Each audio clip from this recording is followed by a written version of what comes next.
Hi everyone, so today we're going to have a little chat about long lines and how to use a long line.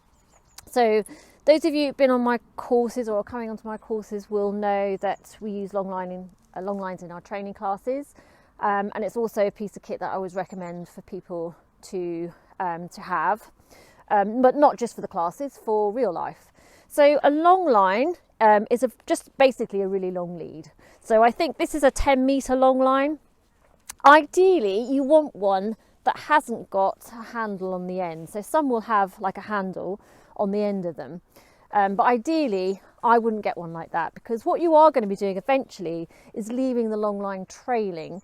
And if you've got a handle on the end, there's a possibility that could get caught on something. And then there's the danger that your puppy could get all caught up.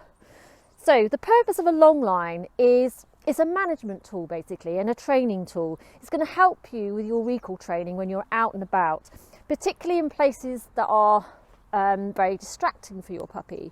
So it's going to help prevent them from rehearsing behaviours you don't want. So potentially running off and seeing another dog, running off and seeing another person, or running off and chasing a rabbit, for instance. So it's preventing problems happening in the first place, but also it's a useful tool to be able to practice your recall when you're out and about in more distracting environments.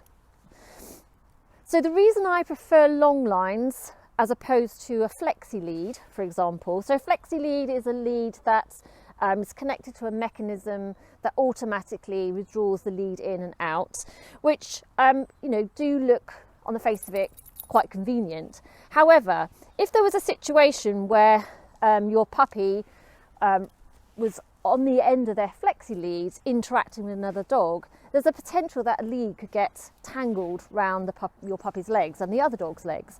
And what you can't do with a flexi lead like you can with a long line is drop it. So you can drop a long line and then your puppy, you can untangle them.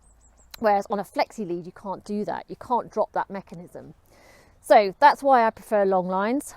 So the one thing you want to remember about long lines is the most important part is the end that's attached to your puppy. Don't worry so much about this bit. All right, this could be trailing on the floor. Don't get into the habit of kind of winding up your long line into loops, because all you're doing then is creating another lead. And actually what you want the long line to do is have your puppy to have the feeling that they're off lead. All right, so that's the whole purpose of the long line. So don't be tempted to keep rolling it up. One thing you mustn't do is wrap the lead around your wrists, because particularly if you've got a big dog and they suddenly spot something and they leg after it, there's a potential that you could end up breaking fingers or even wrists if that lead pulls against you. So it's really important that you keep a nice loose connection on the long line. So when I'm holding the long line, the most important part is the bit that's attached to your puppy. You want to have it kind of cut in one hand and then having a bit of a grip with the other hand, but not a tight grip, because you want them to feel like they've got a bit of freedom.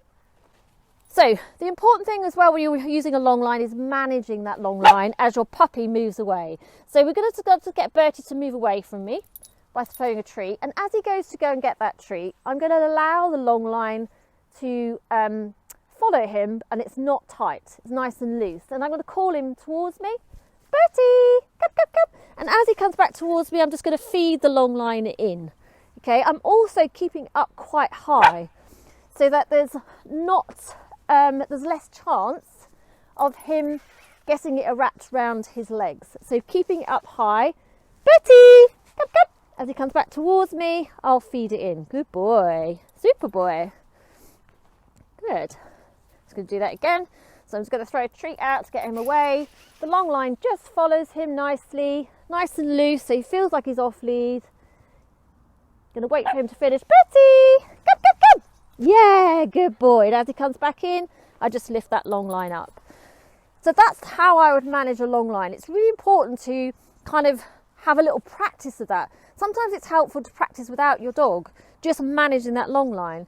And then eventually what you want to get towards is like having that long line trailing, so that your puppy can just have that freedom of being off lead But you've also just got a little bit of a safety net should anything, you know, appear in the environment and your puppy just starts to move away from you.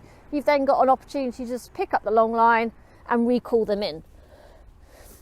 So it's a nice little control and management tool that I would definitely recommend you use, because it will just prevent your puppy getting rewarded for all the wrong things rather than coming back to you. Good boy. Well done, Bertie. Clever boy. Good. Okay, so have a little play around with your long lines and we'll see you soon.